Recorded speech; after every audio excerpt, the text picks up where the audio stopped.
በስመ አብ ወወልድ ወመንፈስ ቅዱስ አሐዱ አምላክ አሜን። ስብሐት ለእግዚአብሔር ለዘአብጽሐነ እስከዛቲ ሰዓት። የእግዚአብሔር ቤተሰቦች እናታችን የእመቤታችን የቅድስት ድንግል ማርያም የአስራት የቃል ኪዳን ልጆች በወደደን ባፈቀረን ፍቅሩን እስከ መስቀል ጥግ ድረስ በሰጠልን አምላካችን ፍጹም የሰላምታ ቃል እንደምን አደራችሁ፣ እንደምን ዋላችሁ፣ እንደምን እስከዚህ ሰዓት ደረሳችሁ። እግዚአብሔር አምላክ ስሙ የተመሰገነ ይሁንልን። ድንግል እናታችን የተመሰገነች ትሁንልን። ቅዱሳን ጻድቃን ሰማዕታት እንደየክብራቸውና እንደየማዕረጋቸው የተመሰገኑ ይሁንልን። ዛሬ እግዚአብሔር እንደፈቀደልን መጠን የሰማዕቱ ቅዱስ ጊዮርጊስን ገድል እናነባለን። እግዚአብሔር ከሁላችንም ጋር ይሁንልን፣ አሜን። እግዚአብሔር እረኛችንም የሰጠን የለም፣ በለመለመ መስክ ያሳደረናል፣ በዕረፍቱ ዘንድ ይመራናል። ነፍሳችንን መልሰው ስለ ስሙ በጽድቅ መንገድ መራን። በሞት ጥላ መካከል እንኳን ብንሄድ አንተ ከኛ ጋር ነህና ክፉን አንፈራም። በትርና ምርኩዝ እነሱ ያጽናኑናል። አቤቱ በፊታችን ገበታን አዘጋጀህልን፣ በጠላቶቻችን ፊት ለፊት ራሳችንን በዘይት ቀባህ። ጽዋችንም የተረፈ ነው። ቸርነትና ምሕረትህ በሕይወት ዘመን ሁሉ ይከተሉናል። በእግዚአብሔር ቤት ለዘላለም እንኖራለን፣ አሜን። አንድ አምላክ በሚሆን በአብ ወወልድ ወመንፈስ ቅዱስ የሚመስገን የቅዱስ ታላቁ ሰማዕት በሰማይና በምድር መካከል ያለው የክብር ኮከብ መርሙዳ በሚባለው ሚያዝያ 23 ቀን ተጋድሎን የፈጸመው ድል አድራጊው ኢየሱስ ክርስቶስ ምስክር የኃያሉ ጊዮርጊስ ገድሉና ምስክርነቱ ነው።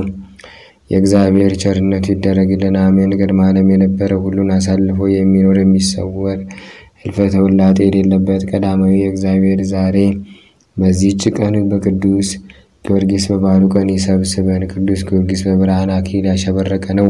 ጌታውን ፈጣሪውን እግዚአብሔርን ለማገልገል ሕይወቱን አሳልፎ የሰጠ ነው። እርሱ ምልጃውን የሚይዘው የሚያዘወትር አማላጅነቱን በእግዚአብሔር ዘንድ የተወደደ ነውና የዚህን ዓለም ሹመት የሚያልፈውን ክብሩን የሚጠፋውን ሽልማቱን አልወደደም። ሕፃንነትም አላሸነፈችውም። ነገር ግን በማስተዋል ጸና። የመንፈስ ቅዱስ እውቀትን በልቦናው ሞላ። ለሰማዕታት የተሰጠውን ተስፋ ሥላሴ ለሰማዕታት ያቀዳጇቸውን አክሊል የተዘጋጀላቸው ልዩ ክብር አወቀ። ይህንንም በተረዳ ጊዜ አምላክ ፍቅር በልቦና ነደደች። መንግሥተ ሰማያት ናፈቀችው። ከስሙ ሁሉ የሚበልጠውን ስም ወደደ። የክብር መንግሥትንም ወረሰ። ወንድሞች ሆይ ዛሬ በዚህ የሰርግ በዓል ኑ፣ ደስ ይበለን፣ ለእግዚአብሔር ምስጋና እናቅርብ። እንደ ነቢዩ እንደ ዳዊት እንተ የመረጥከው በረድኤትም የተቀበልከው ብፁዕ ነው እንበል። ደግሞም አንተ የሠራው የቀጣው መገንም ያስተማርከውን ብፁዕ ነው እንበል። የነቢይ ዳዊት ትንቢት በዚህ ቅዱስ ላይ በእውነት ተፈጸመ። የከበረ ስሙን እንዲያስተምር ይህን ኃያል ቅዱስ ጊዮርጊስን ለወደደውና ለመረጠው ለእግዚአብሔር ክብር ምስጋና ይግባው፣ አሜን። በዚያ ወራት በአገር ሁሉ ላይ ስልጣን ያለው ስሙ ዱዲያኖስ የተባለ የፋርስ ንጉሥ ነበር። እጅግ ብርቱ ሆነ። በአራቱ ነገሥታትም ላይ ስልጣን ነበረው። የምድር ነገሥታት ሁሉ ለእርሱ ተገዝተው ነበረ፣ ከስልጣኑ በታች ነበሩ። ግን ፈጣሪውን የካደ ነበረ። እንደ ናቡከደነፆርም ልቡ የደነደነ ነበረ። በዘመኑም የመናፍቃን የክህደት ነፋስ ይነፍስ ነበረ። ስደትን አበረታ። ክርስቲያኖችንና ቤተ ክርስቲያንን የሚቃወም ጀመረ። እንዲህም ብሎ ለዓለም ሁሉ መልእክት ጻፈ። እኔ ዱዲያኖስ ነኝ። ዱዲያኖስ ንጉሥ ከስልጣኑ በታች ላሉት ነገሥታት ይጽፋል። ሰላም ለእናንተ ይሁን። የክርስቲያን ወገኖች ነገር ከእነሱ የተነሳ አገሪቱ በመላ እስክትታወቅ ድረስ ማርያም በምትባል ሴት በወለደችው ስሙ ኢየሱስ በሚባል በአንድ ሰው ምክንያት ያደረጉት ያሰቡትን ውከት ሰምታችኋል። አይሁድ የሰቀሉት ክርስቶስን ብቻ ነው እንጂ አጵሎንን፣ በለዲንን፣ አርደሚስን፣ ዲያስን፣ ኢራቅሊስን፣ ዚዮስን፣ ኤዝብልን፣ አድናኮን፣ ስቅማንድሮስን የቀሩትንም አማልክት አያመልኳቸውም። አሁንም መኳንንት፣ መሳፍንት፣ የከተማ ሹማምንት፣ ወታደሮችም ሊቃውንትም ልጠይቃችሁ የምወደው ምን እንደሆነ ታውቁ ዘንድ ሁላችሁም ከነሰራዊታችሁ ወደ እኔ ኑ። በሥራችሁ መንግሥታችንን ሳያጠፉት አንድ ልብ ሆነን የምናደርገውን እንምከር። ስለዚህ ነገር ጻፍኩላችሁ። ለመንግሥታችሁ ሰላምን ጸጥታ ይሁን ብሎ ለየሀገሩ ለየመንደሩ የክህደት ደብዳቤ ጻፈ። ያን ጊዜም በ5 ዓመት ፍጻሜ አላውያን 70 ነገሥታት ቁጥር ስፍር ከሌለው ከሰራዊታቸው ብዛት የተነሳ ምድር እስክትሸበር ድረስ ብዙ ሕዝብ ከነሱ ጋር ነበረ። ቦታውም ጠቧቸው ነበር። በመጡም ጊዜ ለዚያ ክፉ ባላጋራ ሰገዱለት። ነገሥታቱ ሁሉ ለእርሱ እጅ መንሻ አቀረቡለት። ይህንንም አይቶ ታበየ፣ ልቡንም አደነደነ፣ እጅግም ከፍ ከፍ አለ። እንደ አንበሳ ይደነፋ ጀመረ። 70 ቀን ሙሉ በየዕለቱ ከነሱ ጋር ምሳ አደረገ። ለማንም ፍርድ አያደርግም ነበረ። እነዚህ የግብዣው ቀኖች ከተፈጸሙ በኋላ ያ ሰነፍ ከሃዲ ዱድያኖስ በአደባባይ ለፍርድ ተገኘ።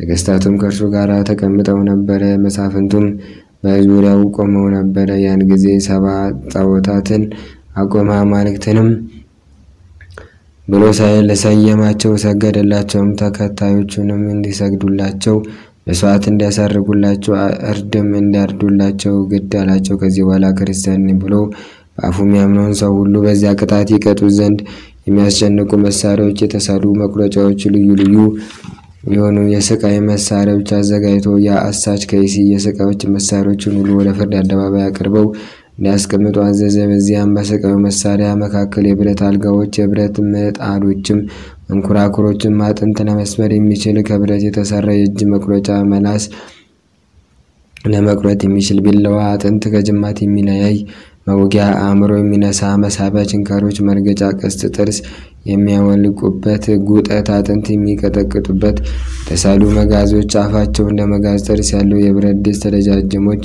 የብረት በትሮች፣ ጥርስ ያለው የብረት ጎመድ መሳሪያዎች እያንዳንዱ ነበረ።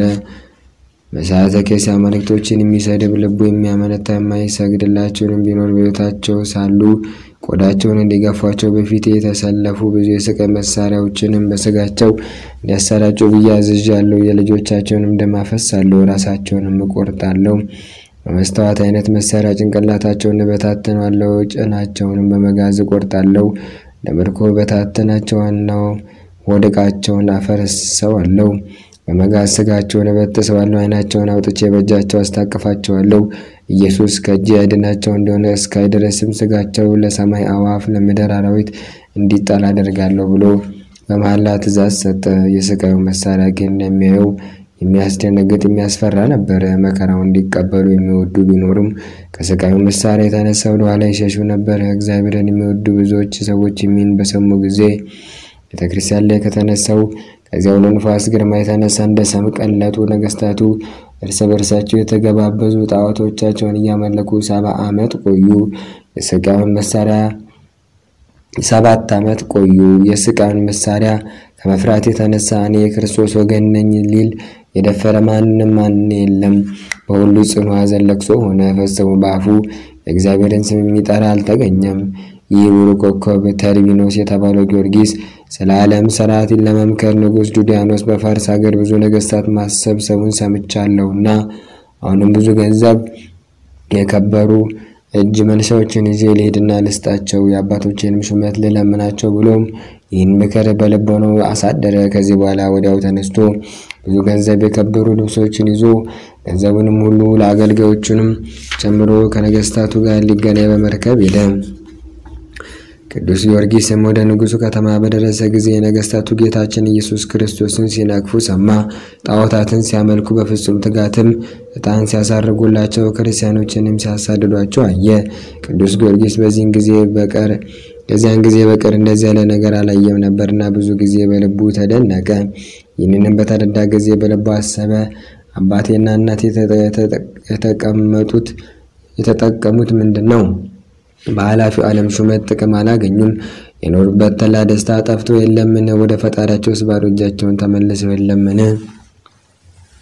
ከሰው ማን የበደለ ቢኖር ሥላሴ እነርሱን ይቆጣጠሯቸዋል ብሎ ሰማይና ምድርን በፈጠረ በእግዚአብሔር ዘንድ መንግሥተ ሰማያትንም ከፍተኛ ዕድል የሚያገኝበትን አሰበ እያሉ ቅዱስ ጊዮርጊስ እኔ የዚህን ዓለም ክብር ፈጥኖ የሚያልፈውን ተላ ደስታውን ትቼ መንግሥተ ሰማያትን ገንዘብ አደርጋለሁ። ለንጉሡም ልሰጠው የሚያሰቡትን ገንዘብ ሌሎችን ለጦም አዳሪዎች እሰጣቸዋለሁ። በእኔም ፍጹም ሊሆን የሚወድ ገንዘቡን ሽጦ ለውጦ ለድሆች ሰጥቶ ይምጣ ይከተለኝ ያለውን የጌታዬን የፈጣሪን ኢየሱስ ክርስቶስ ቃል ፈጽማለሁ አለ። ዳግመኛም አውጥቶ አውርዶ ወገኔን የሰማይና የምድር ፈጣሪ ክርስቶስን የሚያመልኩበትን ሀገሬን ትቼ ለምን መጣሁ? እግዚአብሔርን ትተው ሰይጣን ነው የሚያመልኩ ወደ እነዚህስ አላወን ለምን መጣሁ? መንግስታቸውም ከነሱ ጋር ፈጥና ከምታልፍባቸው ከነዚህ ርኩሳን አላውያን መሾምንስ ስለምን እፈልጋለሁ? አሁንም እግዚአብሔር ይቀበለኝ ዘንድ የማደርገውን እኔ ያውቃለሁ። ከእንግዲህ እኔ ኃላፊውን የዚህን ዓለም መንግስት አልሻም። ለዘላለም የምትኖረው ፈጣሪ ኢየሱስ ክርስቶስ የሚያወርሰኝን መንግስተ ሰማያትን እሻለሁ እንጂ ከእንግዲህስ ወዲህ በዚህ ዓለም እስካለሁ ድረስ ወደ ሀገሬ ወደ እናቴም አልመለስም። ስለ ክርስቶስ ከእሷ ተለይቻለሁና ለዘላለም የምትኖረውን ጌታ ኢየሱስ ክርስቶስ የሚሰጠኝን ሕይወት ተስፋ አደርጋለሁ እንጂ ስለ ቅዱስ ስሙ እሞት ዘንድ እርሱ በቸርነቱ ያጸናኛል። አጽሜም ወደ ሀገሬ ወስደው ከቀደሙት አባቶች መቃብር እንዲቀብሩኝ እርሱ ያስባል አለ። ያን ጊዜም መንፈስ ቅዱስ በቅዱስ ጊዮርጊስ ላይ ያደረበት። በልቡም እነዚህን ነገሮች አሰላስሎ ከፈጸመ በኋላ አገልጋዮች ወዳሉበት መርከብ ተመልሶ በልቡ ያለውን ሁሉ ነገራቸው። እነርሱ ጌታችን ሆይ ነገሩ እንዲህ ከሆነ ለምን እንደመጣን ለምን እንደተመለስን ማንም እንዲያውቅብን ስናደርግ ከነ መርከባችን እንመለስ ብለው ማለዱት። ቅዱስ ጊዮርጊስ ምንም ጊዜም ይህ በእኔ ዘንድ አይደረግም፣ እንግዲህ ወዲህ ወደ ሀገር ያልመለስም፣ ተመልሼ እናቴን ፊት አላይም። ፍጥረቱን ሁሉ ለፈጠረ ለሰማይና ለምድር ንጉሥ ለጌታችን ኢየሱስ ክርስቶስ በማደርገው ሐሰት በሌለበት ምስክርነት በዚህ ቦታ እሞታለሁ እንጂ አሁንም ከኔ አርነት የወጣችሁበትን ደብዳቤ ተቀበሉ። ነገር ግን እናቴና እህቶቼ ተለይቼ መቅረቴን አውቀው ሐዘን እንዳይሞቱ እናንተ እኔ በሕይወት ሳለሁ ወደ ሀገሬ እንዳትመለሱ በእውነት ሁሉም በፈጠረ በእግዚአብሔር ማሉልኝ። ግን ከእናንተ እያንዳንዱ ነፃ ናችሁ። 3 ወቄት ወርቅ 10 ልብስ ውሰዱ። ከኔ ሀገር በቀር ወደ ወደዳችሁት ወደ መረጣችሁት ቦታ ሁሉ ሂዱ። እናንተ በሕይወት ሆናችሁ እኔ መሞቴን የሰማችሁ እንደሆነ ስለ እግዚአብሔር ብላችሁ ወዳጅነት ሥራ ስሩልኝ። ሥጋዬን ገንዛችሁ ወደ ሀገር ወስዳችሁ ቀበሩ አላቸው። የቅዱስ ጊዮርጊስ ሎሌዎችም ይህን ከእርሱ በሰሙ ጊዜ ረጅም ላለ ጊዜ ጽኑ ለቅሶ አለቀሱ። ያን ጊዜውንም ባሮቹን ሁሉ ነፃ አወጣቸው። ከእነርሱም እያንዳንዱ ተሰነባበቱ፣ ወደ ወደዱት እንዲሄዱ አሰናበታቸው። ግን መልካሙን ተጋድሎን እስከፈጸመ ድረስ ወደ ልዳ አልተመለሱም። 3 አገልጋዮቹ ግን እርሱን እየተከታተሉ ተጋድሎን ሲያዩ ከቅዱስ ጊዮርጊስ ጋር በፋርስ ኖሩ። ከዚህ በኋላ ቅዱስ ጊዮርጊስ ለንጉሥ ሊሰጥ ወደ አመጣው ገንዘብ ሁሉ ተመለሰ። በሙሉ አንስቶ ለድሆችና ለጦማዳሪዎች ነሰነሰው። ለነገስታቱ ያመጣውን እጅ መንሻ መጸወተው። ምንም ሳይቀር እስከ ለበሰው ልብስ ድረስ ለተራቆቱ ሰዎች ሰጣቸው። ከዚህ በኋላ ፈጥኖ ሄደና በአላውያን ነገስታት ፊት ቆሞ እኔ የክርስቶስ ወገን ነኝ፣ በጌታችን በኢየሱስ ክርስቶስ አምናለሁ ሲል አሰምቶ ተናገረ። ነገስታቱም እንደ ችሎታው ልዩ ልዩ ስቃይ እያዘጋጁለት እስከ 7 ዓመት ድረስ በልዩ ልዩ ስቃይ ሲያሰቃዩት ኖሩ። ከእነርሱ አንዱስ እንኳን ሀሳቡን ያስለውጠው አልቻለም። 7 ዓመት ሙሉ ሁሉም እያንዳንዱ የስቃይ ሕግ ያወጣለት ነበረ። እነሱ ያሸንፉት እውነተኛ ሃይማኖትን ሀሳቡን ሊያስለውጡት ይፈልጉ ነበር፣ ግን አልቻሉም። በእግዚአብሔር ላይ ያለው ፍቅሩም አልተቀነሰም። ሰይጣን ዓይነ ልቦናቸውን አሳውሮታልና የእግዚአብሔርን ክብር እንዳያዩ። የተሳሳታችሁ ነገስታቱ ይህን ስህተታችሁን አርቁ፣ የክደትን ስም አትጥሩ፣ ሰማይና ምድርን ያልጠሩትንም አማልክት ናቸው አትበሉ። እነሱ ከምድረ ገጽ ፈጽሞ ይጠፋሉ፣ የሚሰግድላቸውም የሚያምንባቸውም ይጠፋል። አመፀኞችም ነገስታት ሆይ አንተ መገረም እኔም አያስፈራኝም። እኛ በእውነት ለዘላለም መንግስት በኃይል በፈቃድ አንድ ላይ የሚሆን ለአንዱ ለአምላክ ለአብ ለመንፈስ ቅዱስ እንሰግዳለን ብሎ አሰምቶ ተናገረ። የሰማዕቱ ቅዱስ ጊዮርጊስ ምልጃና ጸሎት አይለየን። እግዚአብሔር አምላክ የሰጠውን ቃል ኪዳን አያጉድልብን። አሜን። ተአምሪው ለቅዱስ ጊዮርጊስ ጸሎቱ በበረከቱ ያለው ምስሌነ ለዓለመ ዓለም አሜን። ጸሎቱ በረከቱ አማላጅነቱ ለሁላችን ይደረግልንና ቅዱስ ጊዮርጊስ ያደረገው ተአምሪ ነው። በባባ የምትባል ሀገር ሰዎች ወገን አንድ አረማዊ ሰው ነበረ። መካ የሚገኘውን መስጊድ ለመጎብኘት ወደ ምድረ ሀልዛዝ ሄደ። በዚህም ቦታ ዲያብሎስ ከነሰራዊቱ ከሰማይ ወደ ምድር የወደቀበት ነው እየተባለ ይነገራል። ዳግመኛም የአትሪብን ሀገር ነቢይ መቃብር የጎበኝ ዘንድ ሄደ።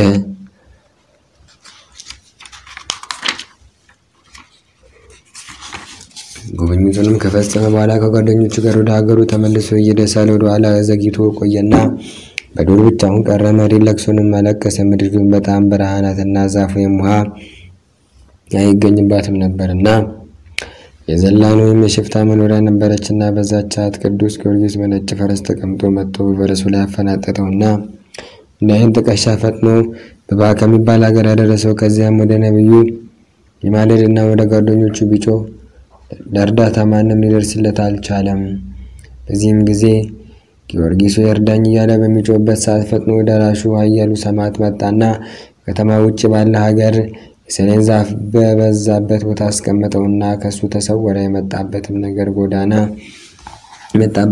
ጎዳና 3 ወር ያህል የምታስኬድ ነበረ። ሰውየው ይህን በተመለከተ ጊዜ ልቡ ተሰወረ፣ እንደ ሕልምም ሆነበት። አእምሮን ካወቀ በኋላ ግን ተነስቶ ወደ ቤቱ ገባ። የሀገሩ ሰዎችም ሌሎች ሰዎች ወይም ጓደኞች ከመምጣታቸው በፊት ከዚያ ሩቅ ሀገር እዚህ ማን አደረሰ በማለት እየተደነቁ ጠየቁት። እሱም ቅዱስ ጊዮርጊስ ያደረገለትን ሁሉ ነገራቸውና ከነገሩ የተነሳ ፈጽመው አደነቁ። እሱም ከሸክላ የተሰራች የሰጎን እንቁላል የምትመስል ነገር ከመካ ይዞ መጥቶ ነበር። ይህችንም እንቁላል የመሰለች ሸክላ ወደ ቅዱስ ጊዮርጊስ ቤተ ክርስቲያን ይዞ ሄዶ ለኤጲስቆጶሱ ሰጠውና እያሉ ሰማዕት ያደረገለትን እርዳታ ከሩቅ አገር እንዳይን ጥቀሻ እንዴት ፈጥኖ እንዳመጣው ነገረው። እስከ መጨረሻውም ድረስ ለዚህ ተአምር መታሰቢያ ሆኖ ይኖር ዘንድ ያንሽ የሸክላ ስራ ከቤተ ክርስቲያን ውስጥ ይሰቅለው ዘንድ ለመነው። ኤጲስቆጶሱም በቅዱስ ጊዮርጊስ ስለ አንጻር ታላላቅ ቅዱሳት መጻሕፍት እንደሚነበቡባቸው ያለ በከፍተኛ ቦታ ላይ ሰቀለው። እኔም ወደዛች ቤተ ክርስቲያን በገባው ጊዜያችን በእንቁላል መልክ የተሰራች ሸክላ በዚያ ተሰቅላ እየዋት ኤጲስቆጶሱንም ጠርቼ ይህን እንቁላል መሰል ሸክላ በመካ ሀገር ከሚገኝ መስጊድ በስተቀር አትደረግም፣ እንዴት በዚች ቤተ ክርስቲያን ውስጥ ልትሰቅሉ አቻላችሁ አልኩት። እሱም ቅዱስ ጊዮርጊስ በሰውየው ያደረገውን ተአምር ከምድረ አልሐዛብ እንዴት እንዳመጣውና ከሞት እንዳዳነው ነግሮኝ ይህችን እንቁላል መሰል ሸክላ ለዚህ ተአምር መታሰቢያ ስቀልኝ አለ። እኔም ይህን ከሰማሁ በኋላ በቅዱሳኖች አድሮ ስለሚያደርገው ድንቅ ተአምራት እግዚአብሔርን አመሰገንኩት። የቅዱስ ጊዮርጊስ ጸሎቱ በረከቱ ለሁላችን በእውነት ለዘላለም ትደረግልን አሜን። ከነብዩ መቃብር ጉብኝት በኋላ ከአትሪብ ሲመለስ በተንባላታዊ ግብር በበረሃ የወደቀውን በመንፈሳዊ ፈረስ ጭነ ከሀገር ያደረስከው ጊዮርጊስ ወደ መልካሙ መኖሪያ ቤት በረድኤት ውሰደኝ። እኛን ምድራዊ አንተ ግን ሰማያዊ ነህና። ሰማዕቱ ቅዱስ ጊዮርጊስ መልጃው ጸሎቱ አይለየን አሜን።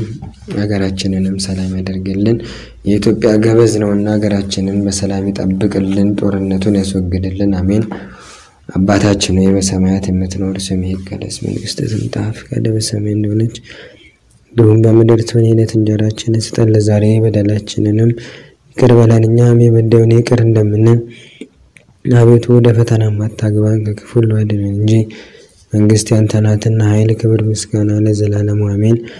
እመቤታችን ቅድስት ድንግል ማርያም ሆይ በመልአኩ በቅዱስ ገብርኤል ሰላምታ ሰላም እንልሻለን። በሐሳብሽ ድንግል ነሽ፣ በሥጋሽም ድንግል ነሽ። አሸናፊ እግዚአብሔር እናት ሆይ ሰላምታ ላንቺ ይገባሻል። ከሴቶች ሁሉ ተለይተሽ አንቺ የተባረክሽ ነሽ፣ የማኅፀንሽ ፍሬ የተባረከ ነው። ጸጋን የተመላሽ ቅድስት ሆይ ደስ ይበልሽ፣ ልዑል እግዚአብሔር ከአንቺ ጋር ነውና የተወደደው ልጅሽ ከጌታችን ከመድኃኒታችን ከኢየሱስ ክርስቶስ ዘንድ ይቅርታና ምሕረትን ለምኝልን ኃጢአታችንን የሚያስተሰርይ ዘንድ ለዘላለሙ አሜን። ወስብሐት ለእግዚአብሔር ወለወላዲቱ ድንግል ወለመስቀሉ ክቡር። ይቆየን።